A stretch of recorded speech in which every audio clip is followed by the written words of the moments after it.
thing about engaging the board, you want to think about these are human beings. They have usually a job, they have a family, they sometimes want to go to the movies, they have lives, and they're kind of squeezing this board time in, their so-called free time, which none of us feel we have enough of. Even retired people, I think, generally feel they don't have enough of it. So to get the board engaged requires just paying attention to a few simple things. They're simpler to say than to do, but they are actually relatively simple. One is ahead of time to tell the board members what is their job. Do not surprise them with the good news that now you're on this board, you have to raise money. This will not seem good to them. So tell them ahead of time. And then give them very specific time-limited things they can do. And negotiate with each of them. What do you want to do, Mrs. Jones? What would you like to do, Mr. Smith? And really have a conversation. Well, I don't know. I don't think I can do it. Can't ask for money in person. All right. Can you ask for things that cost money? There are so many people that can do that. They could ask for a computer. They couldn't ask for $1,000 to buy the computer. Fine. I can sell t-shirts. Fine. Okay. We give people, each person has a set of things they can do. I like to work in a team. Good. You're going to work on special events. I prefer to work alone. Fine. You're going to have this list of people you can call at your leisure. And fundraising is a series of 10,000 tasks. They all have to get done. Okay. To think that your entire board is going to ask for money in person is just unrealistic. The other thing, so one is tell them ahead of time. Two, give them a job that they can actually do, negotiate with them, get their agreement on it. Three, the end of their work is the end of work. Their reward for doing work is not to get more work. We train board members to be bad board members because the bad board members do nothing, and as a result they get asked to do nothing. The good board members do work, and as a result they get asked to do more work. Well, pretty quickly people think I'm just going to become a bad board member. Okay? So make sure that the end of work is that. Okay? And really think about succession planning, bringing people in, helping them start where they are. We demand that board members start way too far ahead.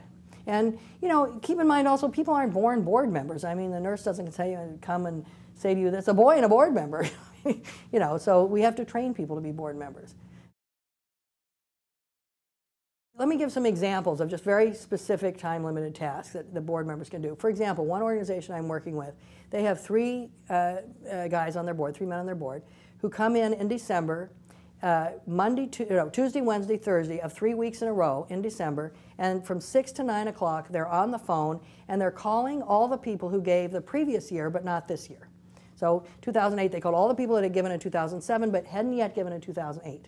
So they work for 9 hours a week for 3 weeks, okay, on the phone, and at the end of that time they are done with fundraising and no one mentions it to them again till the following December. They love that. It's very time limited, it's very specific. That's an example. Let's take a simple example. An organization I work with, their board member, very shy, I can't do this, I can't do that, carrying on, whining. This organization had a raffle, or a door prize or something. So, and on the little ticket that you submitted, it had your name and address, but then it had a little box that said, I want to hear more about this organization. So they have thousands of stubs. Well, not all of them, not everybody checked that box. So his job was to go through the stubs, sort the stubs, pull out the stubs of the people that say, I want to hear more information. And that counted as his fundraising job. It took time. It was slightly tedious. But it worked for him because he's too shy, or he thinks he's too shy to ask for money. Writing notes on thank you notes. I had another woman brought in like 300 letters to a board meeting, and all the board members kind of looked through them and pulled out the names of the people they knew, wrote personal notes. Then there were a bunch left, and then people just stayed and wrote personal notes. It took a whole board meeting, took several hours of a board meeting, but one board meeting, one time a year, they did it, and the board felt like I've been involved in fundraising. So you really can take these strategies and you can really tighten them. And I think the other thing I would say is, if I say to somebody, can you ask these 2 people for money by June 15th? They agree. And what day do they actually ask? June 13th, June 14th, right? Why would I give them that much time? I want to say, I need you to ask these people for money by next week, by May 22nd. Things take the time you say they'll take. And we want to give people very short, very specific, very time-limited tasks. And you'll see your board will respond to that.